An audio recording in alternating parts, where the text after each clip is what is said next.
just want to first start with thanking everyone for coming tonight. We really appreciate you being here. For those of you who don't know me, and I don't have my glasses on, so maybe that guy back there, I am the bride's younger sister, Mackenzie. Congratulations to the new Mr. and Mrs. and Megan, you look absolutely beautiful today. These two lovebirds have been together for almost 10 years, the fairy tale type of high school sweethearts. So while I gained a brother today, Aaron, we have thought of you as family for many years before today. Now it's just official. You're stuck with us.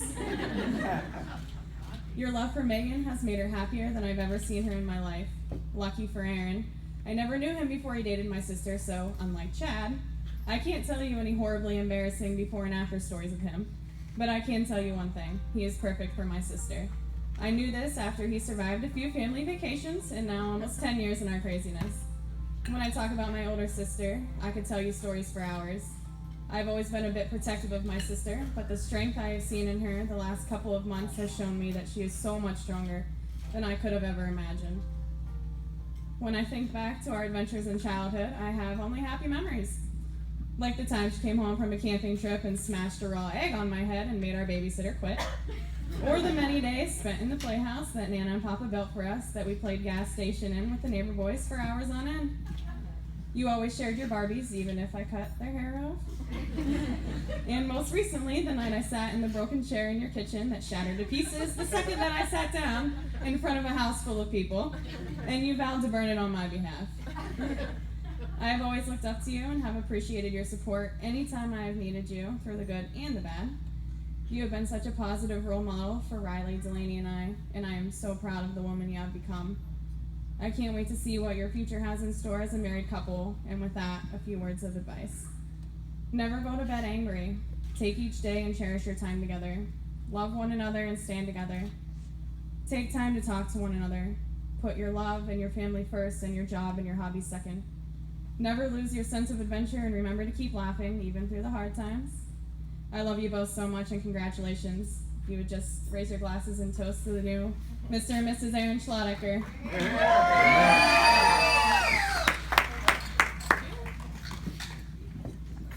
And I'll pass it on to the best man, Chad. And he's nervous, so make him feel awkward. I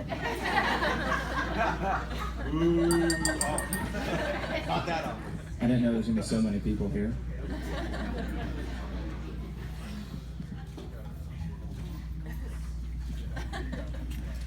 All right, the big day is finally here, and I know Aaron and Megan couldn't be more excited.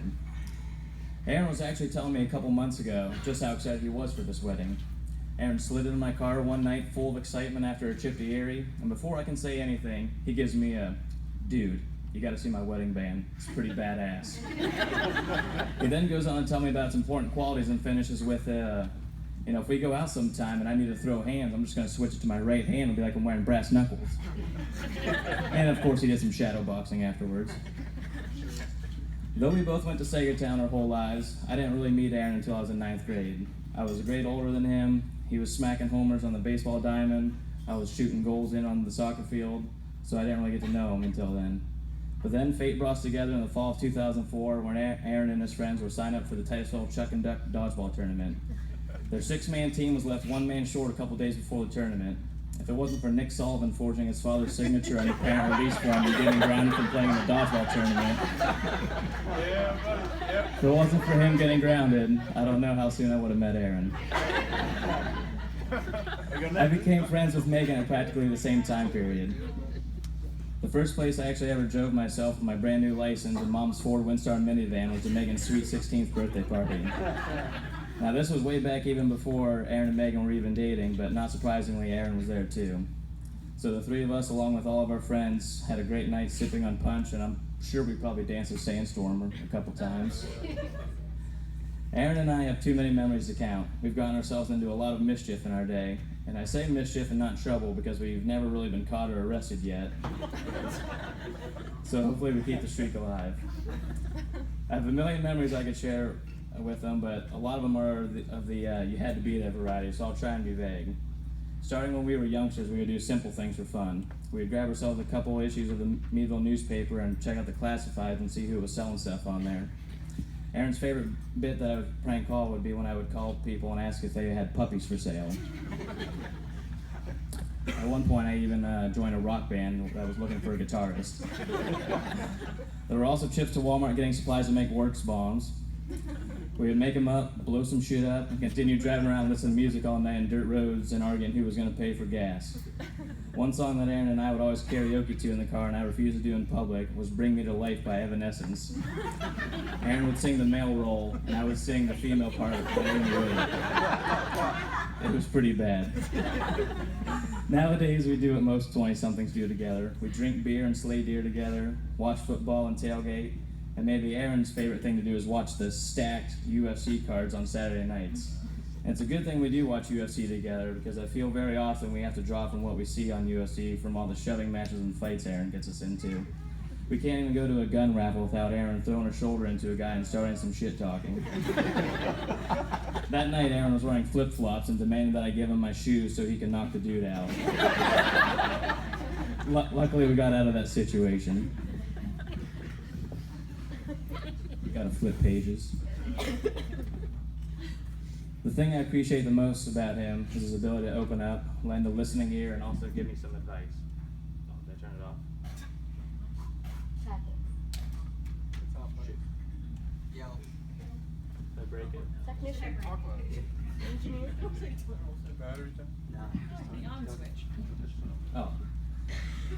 We're good. All right. Sometimes the conversation is lighthearted and fun, just about what's going on in life. The conversations aren't always serious, and they've evolved over the years. Back in the day, we might talk about something ridiculous like how hard our teachers, Mr. Howe, could bang Mrs. Howe. So glad they're not here.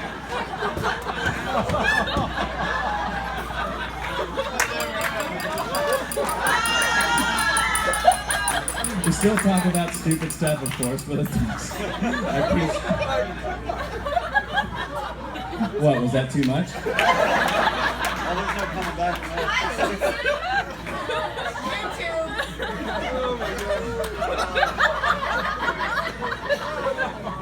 Check, please. Mrs. Modern, please don't tell them. You're welcome. Some of the best advice and best encouragement I've ever received was talking to this man right here. If you know Aaron, you know that he will tell you things how they are straight up and won't sugarcoat them or put a pretty bow on it. I have a great deal of respect for him as a friend for always being genuine and honest with me. Of course, none of the great moments I had with Aaron would be possible if it wasn't for Megan being the type of person she is. I've stolen Aaron away many a time for us to go do our guy stuff together. I've tagged along and been a third wheel on many of their dates. They came into my life at the same time, and we've been a trio for quite a while now. People have come to expect us to show up places together. Meg has always been very unselfish with Aaron and never has complained a bit about me always being around, and I love her for it. I feel woven into the relationship, and I think it's awesome that I get to be a big part of it. Such a big part that I consider that we incorporate myself into their marriage and combine last names. It makes too much sense. We spend a lot of time together, love each other dearly, so I came up with a combined last name for us to use. Aaron and Megan are now the Schlotteckers. My last name is Hunter, so I got something I think is perfect for us to use. Dick Hunter.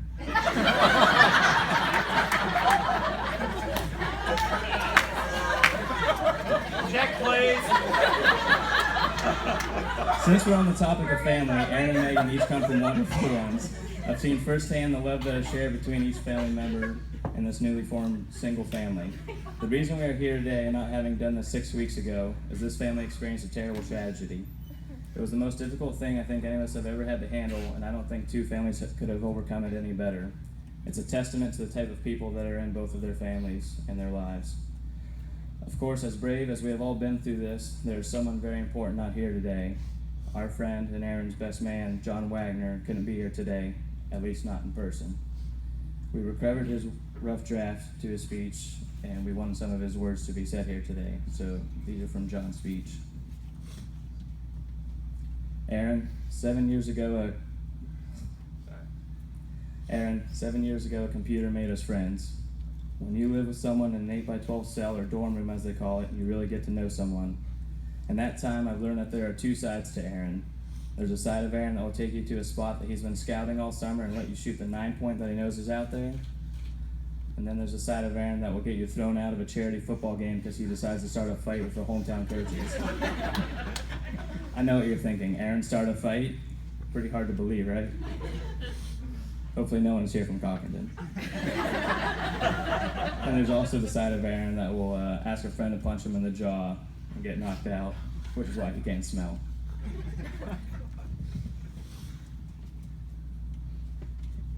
But after all the rides on Noyle Road, the hunting, the inebriated nights debating whether one more shot of Jack was worth it or not, you've continued to be more than a friend to me, and you will always be considered my brother.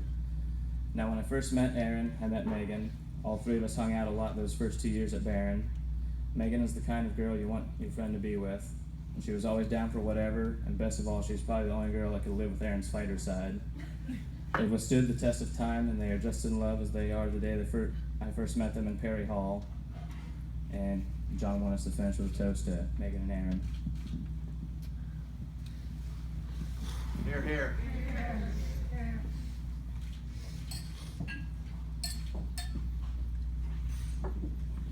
Don't worry, I'm on my last paragraph. The last thing I want to say is how lucky you two are.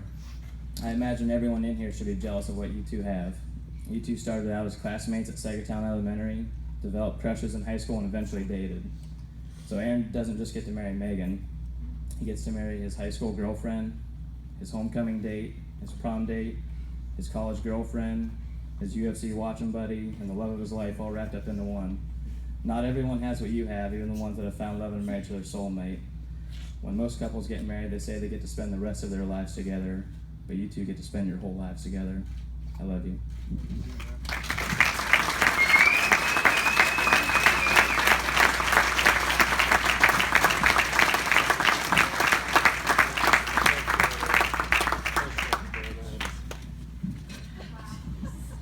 And I think Megan's brother Dave Bradley has something he'd like to say too.